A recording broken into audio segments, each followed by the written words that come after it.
Ray Black. How are you? Good, thank you. I'm good. A little bit under the weather, but I'm good. Okay. Do you remember the first album ever that you bought? That I bought.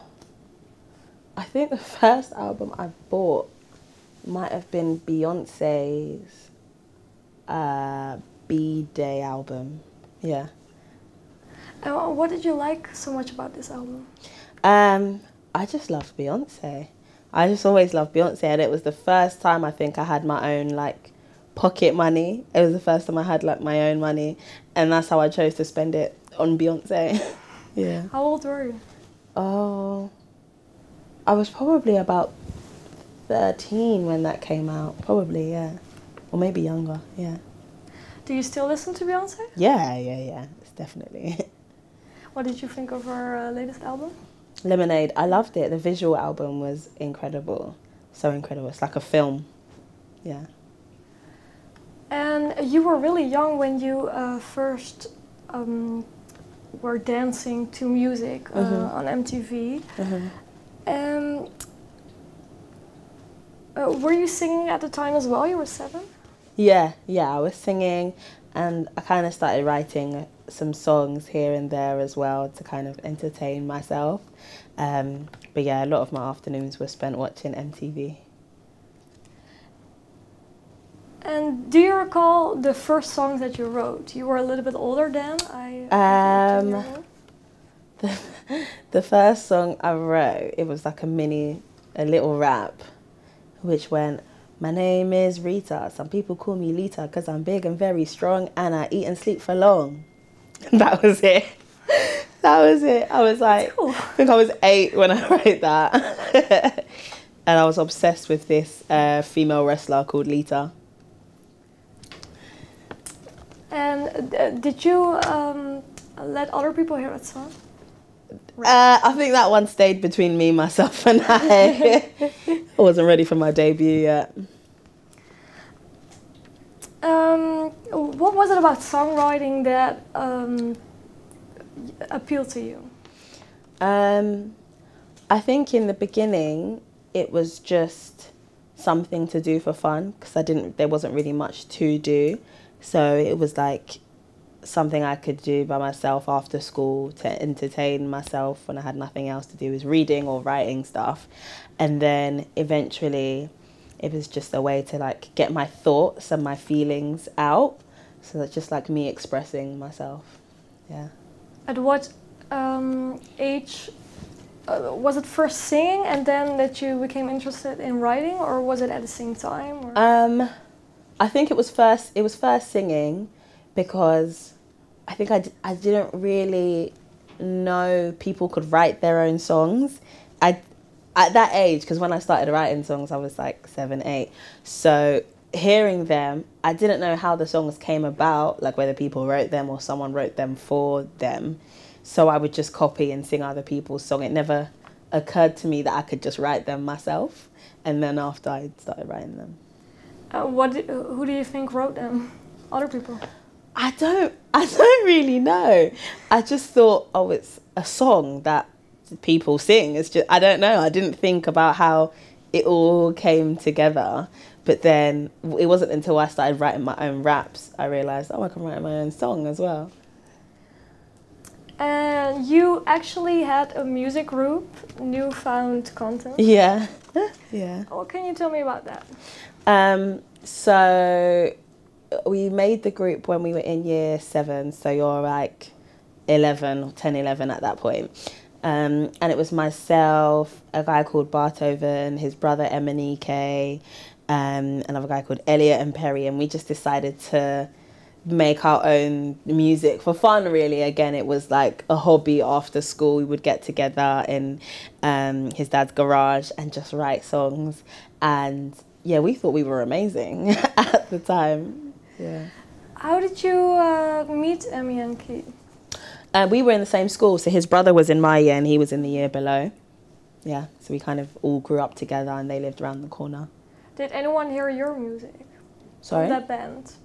in that band. Well, we all made songs together, so we all heard the songs we did. I mean, did you let other people hear? Oh, like put it out? Yeah. Yeah, we used to send it around on MSN Messenger, and everyone in the school heard our songs as well. So it was like a small community type of thing. And what were those reactions of the people?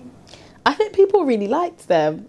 Surprisingly, people actually liked them, but it was always just kind of like, oh, you know, those guys who make music in school for fun. Yeah, it wasn't anything like spectacular. No one thought we were going to be stars or anything. Yeah. No, but at some point it did become serious. Mm-hmm. Do you know the turning point of that?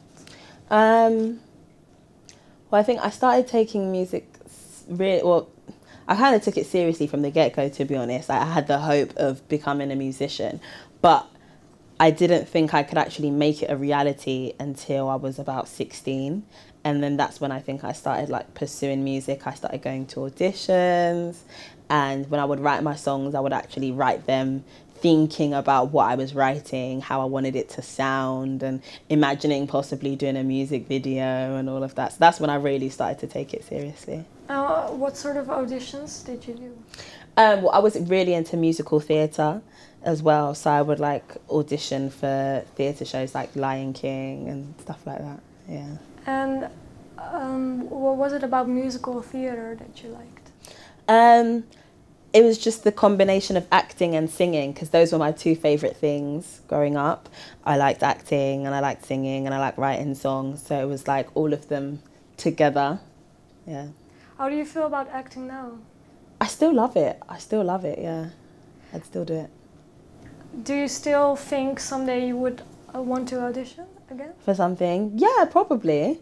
Yeah, acting is still something I love. I mean, music is my first passion, but I still definitely love acting. And when I watch movies, I'm a bit of a movie critic myself. I'm very critical on the acting and the storyline and all of that. Yeah.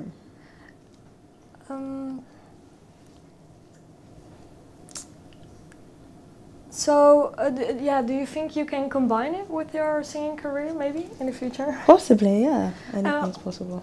What would be your dream musical to star in? My dream musical, probably The Lion King. Yeah. It's so epic and timeless and so well known, and my favourite character in it was Rafiki, so I would love to play Rafiki. Yeah. Why? Because it's just such a cheeky character, so much life, so much fun. It's just, you're just having fun on the stage every day. So, yeah. Does he also relate to you, maybe, personality-wise? Me? I think maybe his ideologies, his thinking about life, like never taking himself too seriously and remembering to like let things go and move on and not be too stressed about stuff. Yeah. And you're actually from London. Mm-hmm. So what was it like growing up in London, and to what extent was that an obstacle to your singing career in the way that there is a lot of variety of artists there? Growing up in London, I think was a great thing for me, to be honest, but especially wanting to break into this industry, because I think people who grow up in London grow up really quickly because it's so fast paced and it's just that kind of city life. So I loved growing up in London and like going into the West End and taking the train by myself from a young age.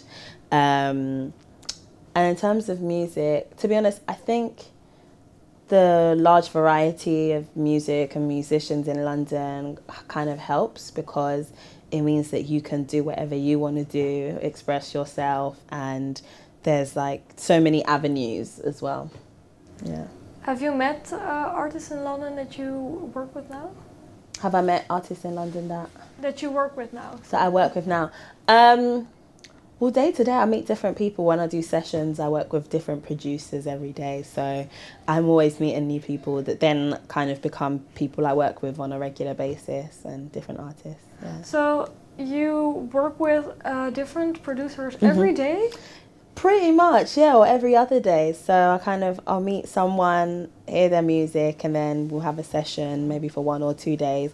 And then, you know, if we work well together, then we work again down the line. Yeah. Yeah, because some people have like one producer and Yeah. that's it. Yeah, I think for me, because I like so many different types of sounds and I like so many different genres, like I like rock, pop, R&B, hip hop, I think it's good to experiment and work with different people who do different things, because they can bring something out of me that I wouldn't maybe have heard before if I only worked with one person.